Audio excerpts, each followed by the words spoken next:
At the polo party, Chu Huai struck my lower leg with his mallet in an effort to help his mentor's daughter win. Half a month later, he finally came to visit the house. My teacher asked me before he passed away to take good care of Xianxia.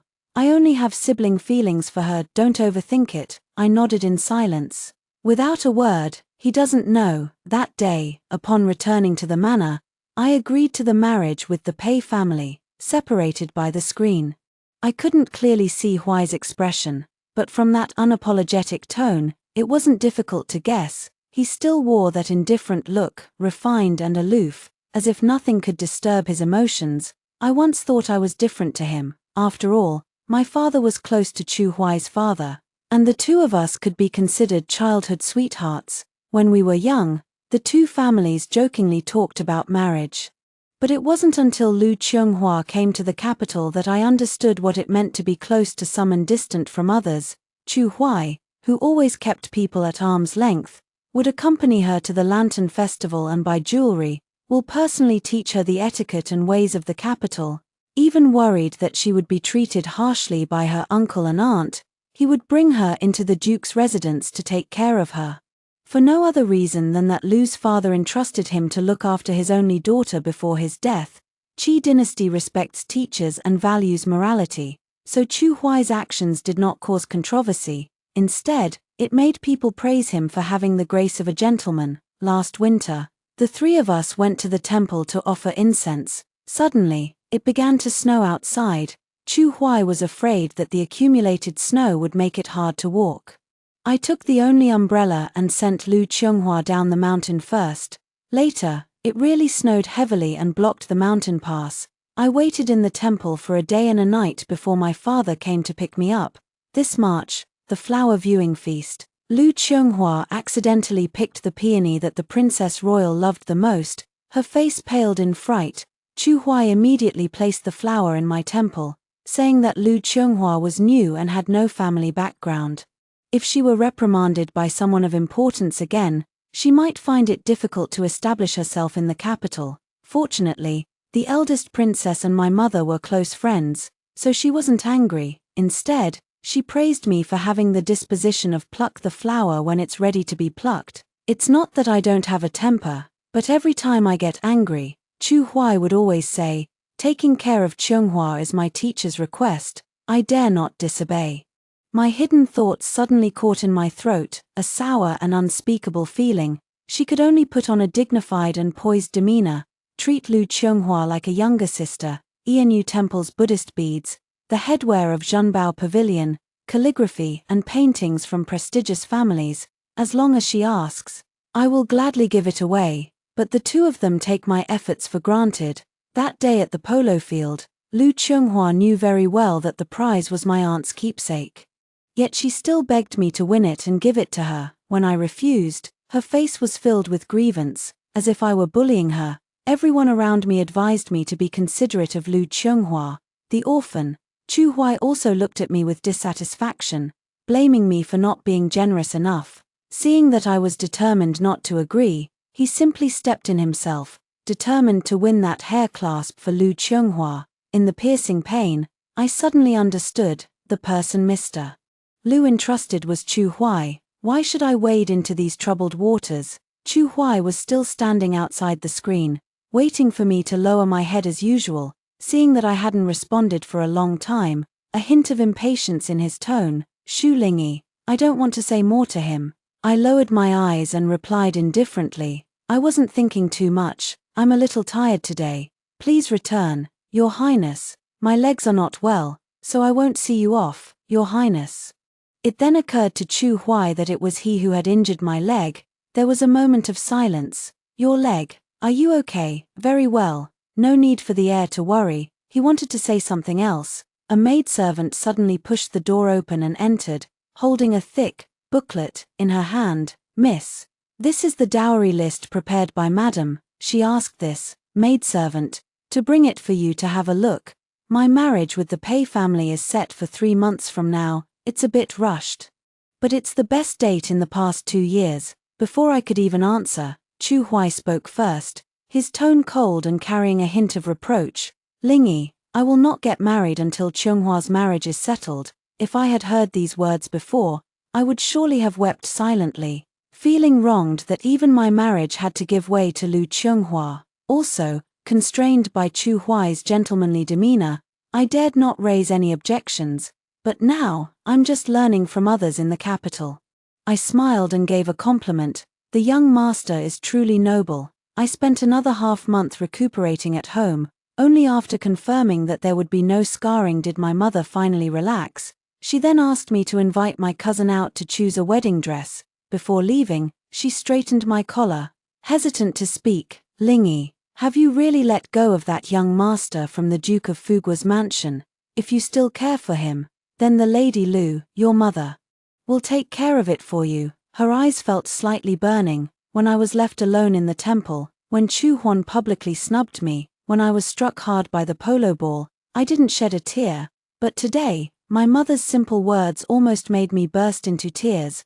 My mother is a daughter of the Bowling Kui family. The methods of noble families are countless. To deal with a Lu Qianghua, not a difficult task, not even needing her mother to step in. I can take care of this matter myself.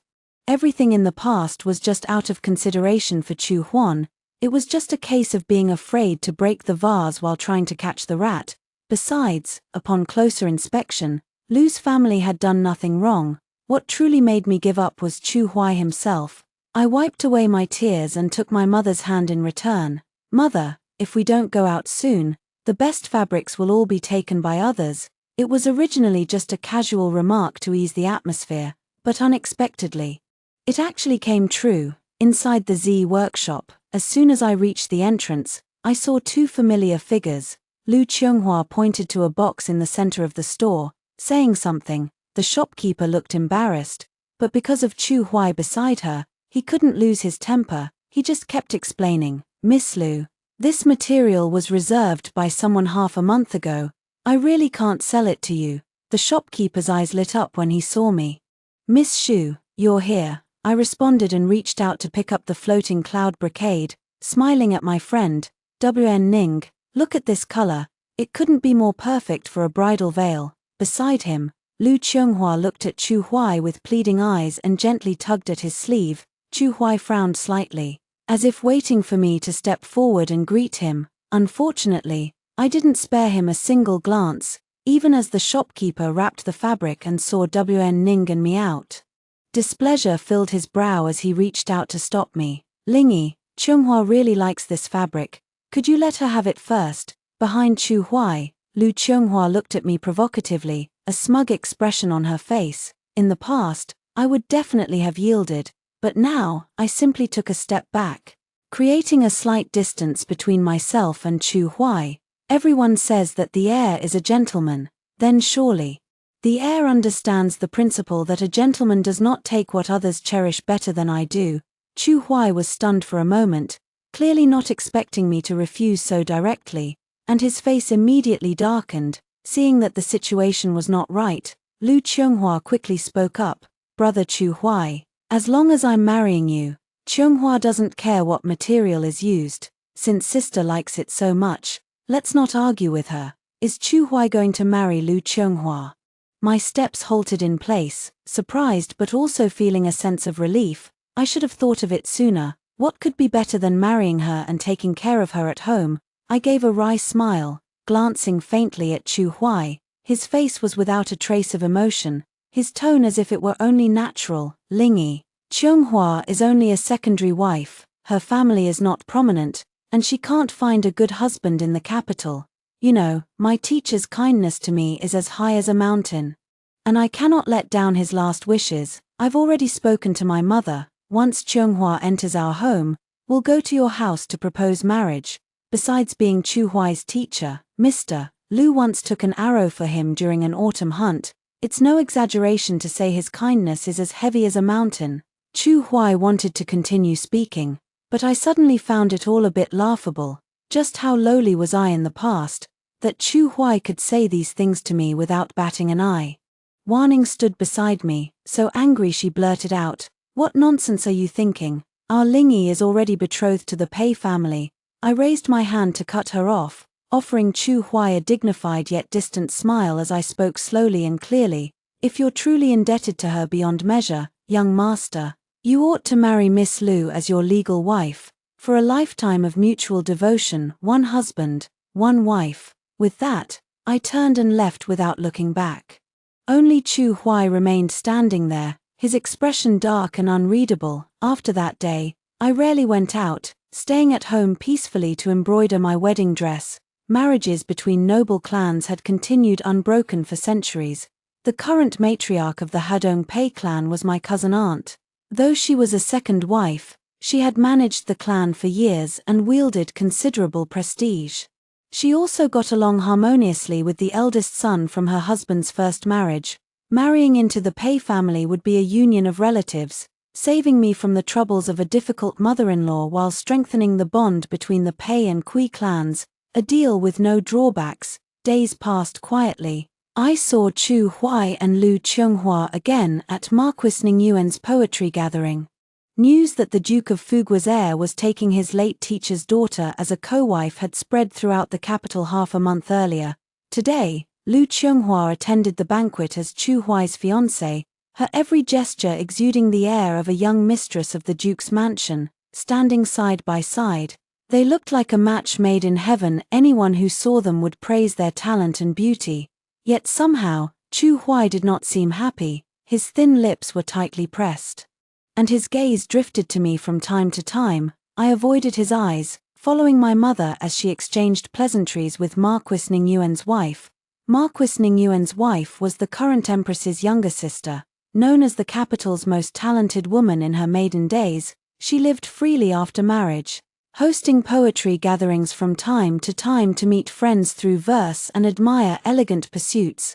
Listening to her and my mother talk, I learned that the prize for this gathering was the original copy of Yang Tianzhang's *Xianxian chess manual *, with his personal annotations. I had loved chess since childhood. I had come today merely to relax, but upon hearing this, my heart stirred with eagerness. Unfortunately, I lost to Warning by a single move in the end. She waved the chess manual in front of me teasingly. "Oh dear, such a precious chess manual, where should I put it?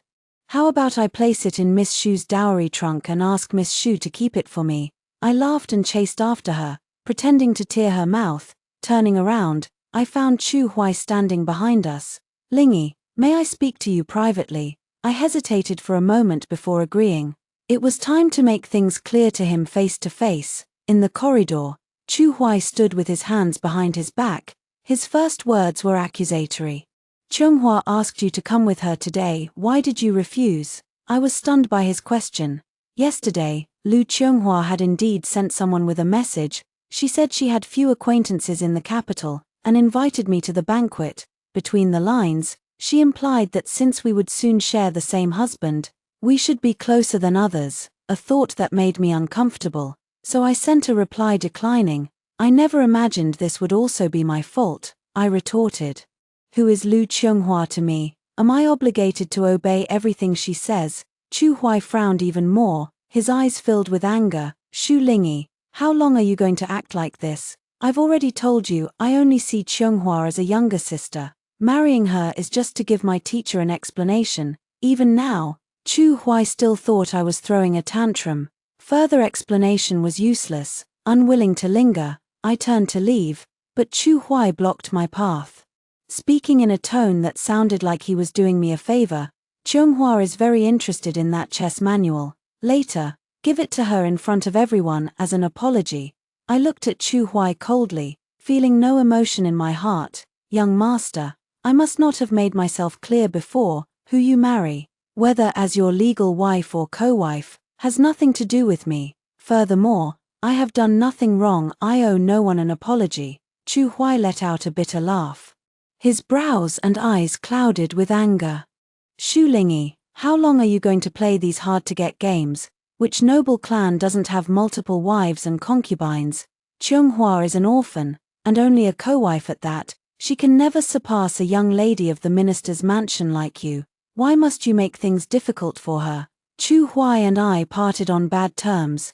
The wedding invitations for his marriage to Lu Qianghua were officially sent to all noble households, making them the talk of the capital overnight. Today, Chu Huai sent 128 sedan chairs of betrothal gifts to the Lu family. Tomorrow, Lu Qianghua attended a banquet wearing the Chu family's heirloom jade bracelet.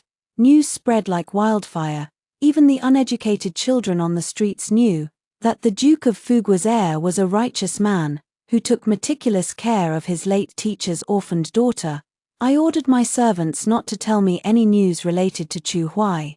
Focusing wholeheartedly on arranging my dowry, on the 19th day of the 7th lunar month, the Pei family arrived in the capital. I accompanied my mother to welcome them. During our conversation, we happened to see the Duke of Fugua's carriage procession leaving the city. Word was the young master was accompanying his new wife back to Jiangnan to pay homage to her late father.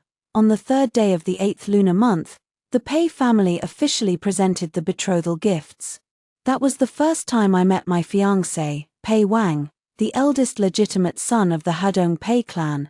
The young man raised his eyes under the pine tree, his sharp-edged profile partially hidden in shadow. My heart skipped a beat. My cousin aunt's suppressed laughter drifted from the courtyard. I told you, once she sees him, she'll forget all about Chu Huai, Zhao Huai, and whoever else. My mother sighed helplessly. It's one thing to be fond of good looks as a child. But even as a young lady, I coughed lightly to hide my embarrassment. Appreciating beauty is human nature, even the sages said so. Besides, what was wrong with looking at my future husband? On the 20th day of the 8th lunar month, Pei Wang and I married. Pei Wang's father was busy with official duties, so all household matters were entrusted to my cousin aunt. She did not like to restrict me, only telling Pei Wang and me to live well together. After marrying, I was even more free than in my maiden days. There was just one thing.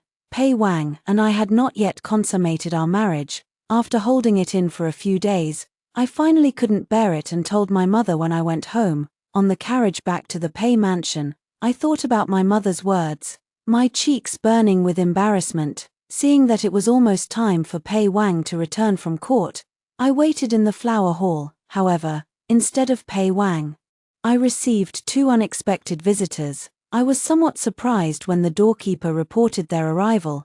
I had never heard of any friendship between the Duke of Fugua's mansion and the Pei clan before. It was only when the housekeeper reminded me that I remembered. Pei Wang's birth mother was from the Fanyang Lu clan. Through a series of connections, Lu Qianghua should call him cousin. Suppressing my discomfort, I invited them in and sent someone to fetch my cousin aunt.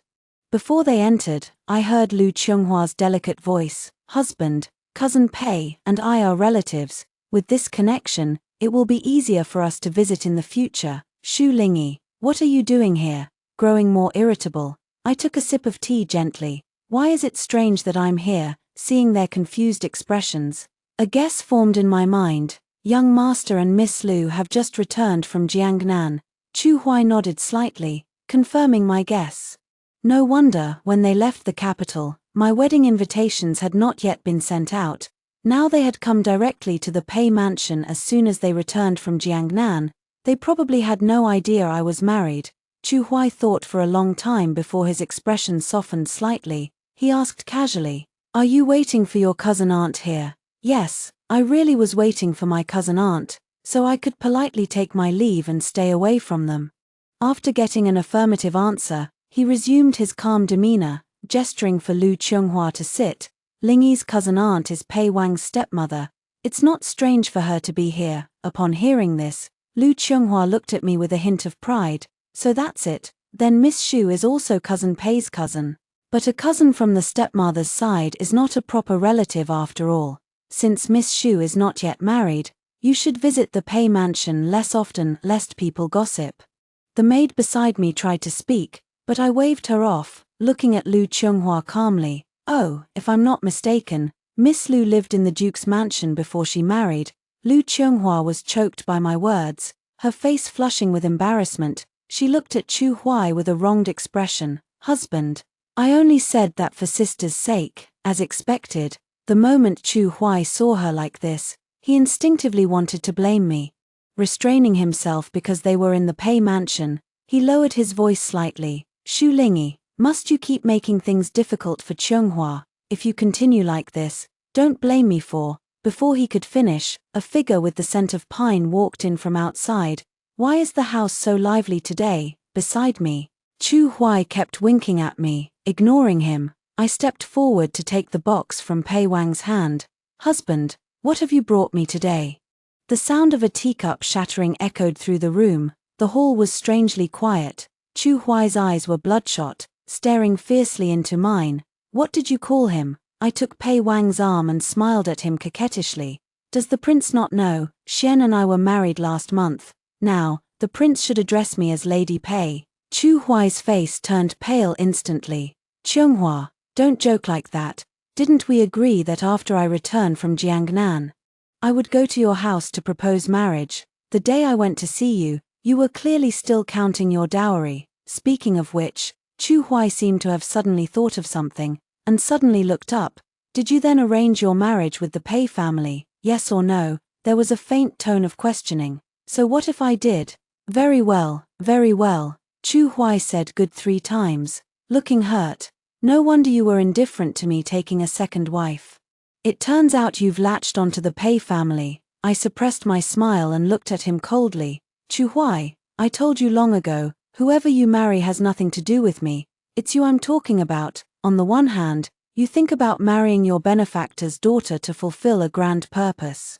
On the other hand, you hate her humble background, feeling she's not worthy of being the leading mistress of your duke's manor, creating a joke where you have a concubine before even marrying your primary wife, still thinking I would swallow my pride and marry you, having your cake and eating it too. You want all the good things in the world for yourself. Don't you ever wonder why I, the dignified daughter of the minister's mansion, would have to marry you?" Chu Huai took a deep breath and roared in anguish. "I told you, I only see Qianghua as a sister. Why can't you understand me?" I was almost amused by his anger. "Young Master Chu, it is true that Mr. Lu is your benefactor. How you take care of Lu Qianghua, whether you treat her as a sister or marry her, is up to you.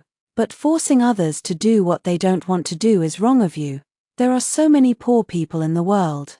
Your Highness should understand them and distribute the Duke's estate and property to them." Unable to parry my words, Chu Huai's face turned green and white as he left with Lu Qianghua. Before leaving, he even left a sentence: "I don't believe that in this capital city, I can't find a woman who is understanding and considerate of me." Only Pei Wang and I remained in the flower hall. He pulled his arm out of my embrace, looking somewhat lonely. "The person is already gone. You don't have to act anymore." I stuck out my tongue. I never call Pei Wang husband on normal days. I was indeed deliberately trying to provoke those two just now. Unexpectedly, Pei Wang was so perceptive, he noticed it immediately. I looked at the pastries in the box, deliberately changing the subject. "Osman thus cake from Floating Cloud Tower. How did you know I like this?" Pei Wang slightly lowered his eyes. "Just passing by, bought it on a whim." At night, I leaned against the couch, suddenly thinking, Floating Cloud Tower and Pei Manor were clearly in opposite directions.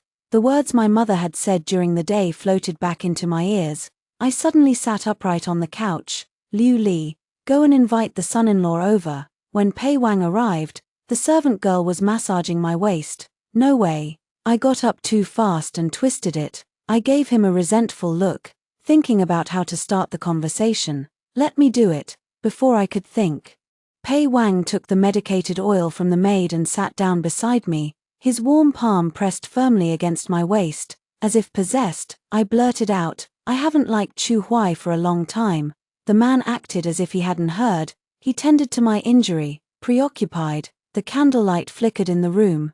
I had my back to Pei Wang and couldn't see his expression. I simply blurted it all out. "I've known Chu Huai since I was very young. He was handsome. And my father joked about forming a marriage alliance with the Chu family, so I became closer to him. The Duchess of Fugua only had this one son, and she had high hopes for him since he was a child, hoping he could support the family and not lose to his half-brothers. Chu Huai has also always been self-disciplined and courteous, and he has a good reputation in the capital. Especially after Lu Qianghua arrived, everyone praised him for having the demeanor of a gentleman.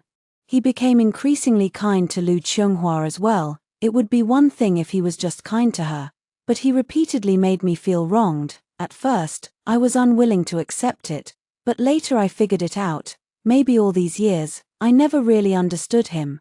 What I liked was just an illusion I wove for myself. When the illusion shattered, my liking disappeared as well. The room was very quiet. Pei Wang's voice was a little hoarse. "Why did you suddenly think of telling me this today?" I buried my head in the cushion, and said muffledly, "Today I went to see Mother and mentioned that we haven't consummated our marriage yet.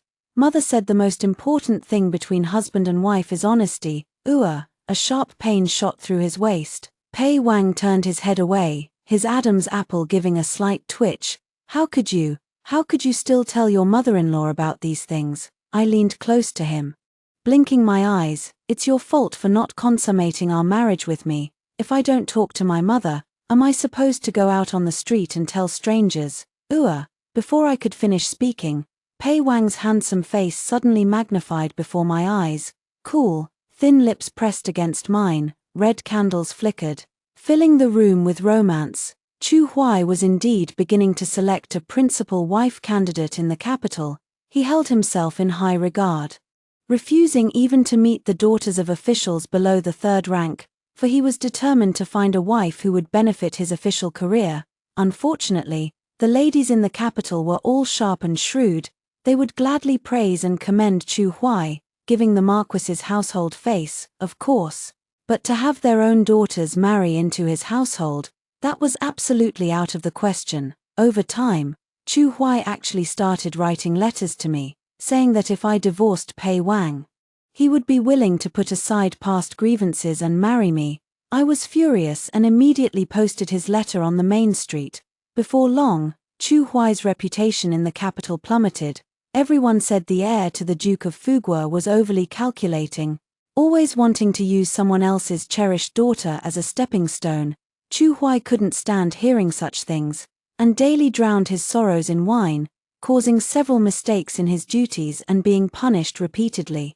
Lady Chu finally realized that her son would never be able to marry a noble lady from a high-ranking family, but she didn't blame Chu Huai. Instead, she blamed Lu Chunghua, thinking of ways to torment her all day long, making her stand in the courtyard to learn manners every day, never an exception. Whether it's windy or rainy, the anger was vented, but the reputation of mistreating the new bride spread. Seeing her several times at banquets, she always looked haggard. In early October, it was the Empress's birthday. I entered the palace with Pei Wang to attend the banquet. Seated above us were the Duke and Duchess of Fugua. Madame Chu looked even more haggard than she had recently, no other reason than those nobles who had taken a fancy to her daughter. She refused politely on the surface but gritted her teeth in secret. They were scheming against the Duke of Fu's family in every way possible.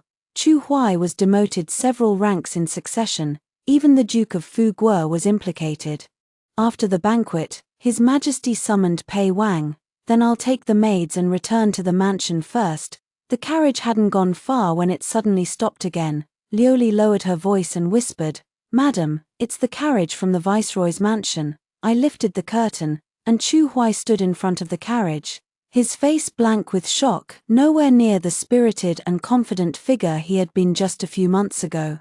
Though this was a side path, there were still many vendors here. I looked at Chu Huai and asked coldly, "What does the prince mean by this?" Chu Huai didn't answer, clinging to the car window, saying anxiously, "Lingyi, it's wrong, everything is wrong, it shouldn't be like this. For the past few days, I've been having the same dream. In the dream, there's no polo match, and you aren't injured. I married Chunghua, and then I married you." His career was smooth, and he became the youngest prime minister. "Although Chunghua is a bit willful, she has always respected you. Your health is poor, and you cannot conceive, so she put the child under your name. My family is very harmonious. Yes, that's how it should be, that's how it should be." I felt a chill run down my spine and quickly urged the carriage to turn around and leave. But Chu Huai clung tightly to the windowsill. He didn't even care that his shoes had fallen off. More and more people gathered around to watch. It was only when Lu Chunghua ordered the servants to stop him that we were able to leave smoothly. Upon returning to the mansion, I threw myself into Pei Wang's arms, pouring out what had happened today. As I spoke, Tears streamed down my face. Pei Wang comforted me softly. He said you were in poor health, yet you've been pregnant for over a month now. Clearly, all his words were nonsense, pay them no mind. Only then did I feel at ease. Focusing entirely on nurturing the baby at home, the next time I heard news of Chu Huai was at Anna's full-month banquet. Wanning told me quietly, Chu Huai has gone mad. He had been in a daze since 7 or 8 months ago, even spouting nonsense in court that he was the prime minister. Fortunately, the Duke of Fugua begged for mercy with all his dignity, sparing him from being flogged, but he lost his official position entirely. And his title as heir passed to his concubine-born younger brother. He was confined to the mansion, muttering about past lives and present every day. Once, he even publicly beat Lu Qianghua. Seizing the opportunity, Lu Qianghua made a huge fuss, insisting on a divorce. The Duchess of Fugua had never liked her, and seeing her dare to demand a divorce from her son, she immediately wrote a divorce letter and drove her out. During the scuffle, Lu Qianghua suddenly started bleeding.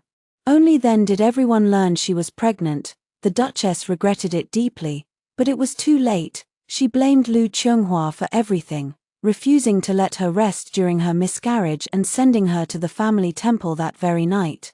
She said Lu Qianghua must recite scriptures day and night to atone for the death of her poor grandson. As Wanning spoke, she patted her chest nervously. Thank goodness you didn't marry him back then, bless the Bodhisattva. I looked at her amusedly, memories of the past flooding back, and felt a sudden daze. Yes, truly blessed by the Bodhisattva. Pei Wang's side story. My name is Pei Wang, the legitimate son of the Hadong Pei clan.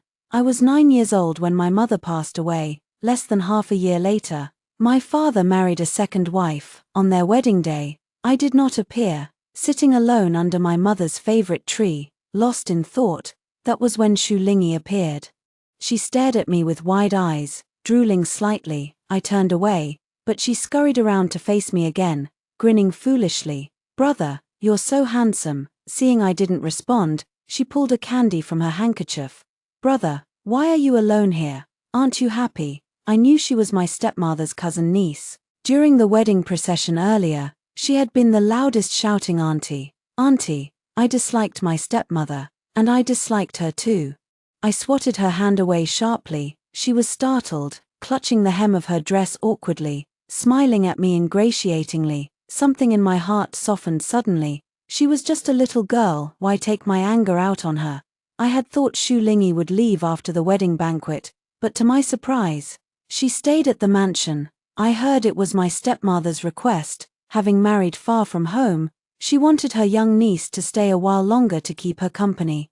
From then on, I had a little shadow following me everywhere I went. No matter how harshly I scolded her, she only smiled foolishly. The cruelest I ever was to her was on my mother's death anniversary. She had been playful and damaged the sachet my mother gave me. I shouted at her fiercely, telling her never to appear before me again. After that, I didn't see her for a long time. Some time later, a maid in my room slipped up. That was when I learned the truth. The sachet hadn't been damaged by her. It was the nanny who had accidentally washed it and, fearing my punishment, had framed her by putting it in her hand. For the first time, I went to my stepmother's courtyard, wanting to apologize, but my stepmother said she had returned to the capital a few days earlier, leaving only a small package for me. I opened the package. Inside were all kinds of little things: candies, clay figurines, a bamboo flute, and a few oddly shaped pebbles. Her maid told me, Miss wanted to give these to you, but was afraid you'd be angry and refuse, so she asked us to keep them safe. She said she'd give them to you when you weren't mad anymore. Holding the package, I thought of that little girl who only smiled foolishly when wronged, and suddenly felt like crying. In the 3rd year after my stepmother married in, I finally called her mother. Time reveals true hearts. I knew she truly cared for me. I also heard more news about Xu Lingyi. She had started her education, writing her name on every candy, only to find the candies with words tasted bitter, making her cry loudly. She learned needlework, making shoes for herself, but she was so slow that by the time they were done, they no longer fit. Bit by bit, these fragments pieced together a vivid image of Xu Lingyi. So when discussing marriage, Her name slipped out of my mouth instinctively. My stepmother was surprised but agreed to inquire, but the Shu family replied that she was already betrothed. I let it go, but never again felt the desire to marry. At 20, my father became prime minister, and our whole family moved to the capital. I saw Lingy again. She was living unhappily, sorrow clouding her brows. Her husband had taken his late teacher's daughter as a co-wife, hiding behind the pretense of righteousness to force her to yield in everything. She had fallen into the lake while admiring plum blossoms in winter, and since then, struggled to have children, forced to adopt another's child as her own legitimate son. She was like a flower that had bloomed its last, withered day by day. She died of melancholy before turning 30. On her funeral day, I went to see her off. In a daze, I wondered, what if I had married her back then? That thought lingered, growing into an obsession. Defying the clan's opposition, I resigned from my official post, traveling the four corners of the land in search of a way to be reborn. Unfortunately, after wasting half my life, I found nothing. One day, caught in a rainstorm on the border of Yunnan, I took shelter in an abandoned temple. The temple had been desolate for years. Even the Bodhisattva's golden statue was covered in cobwebs. As I cleaned them off one by one, I suddenly slipped and fell. When I woke up, I had returned to my youth on the very day the Shu family sent their reply. The gentle early summer breeze blew softly. I sat stunned, staring at the small clay figurine on the desk. I made up my mind, even if I had to snatch her away on her wedding day, I would have her. The nanny from my stepmother's side walked down the corridor, her face beaming. "Young master, the Shu family has replied. Your marriage is settled." I looked up at the lotus flowers blooming outside the window, murmuring repeatedly in my heart, "Blessed by the Bodhisattva."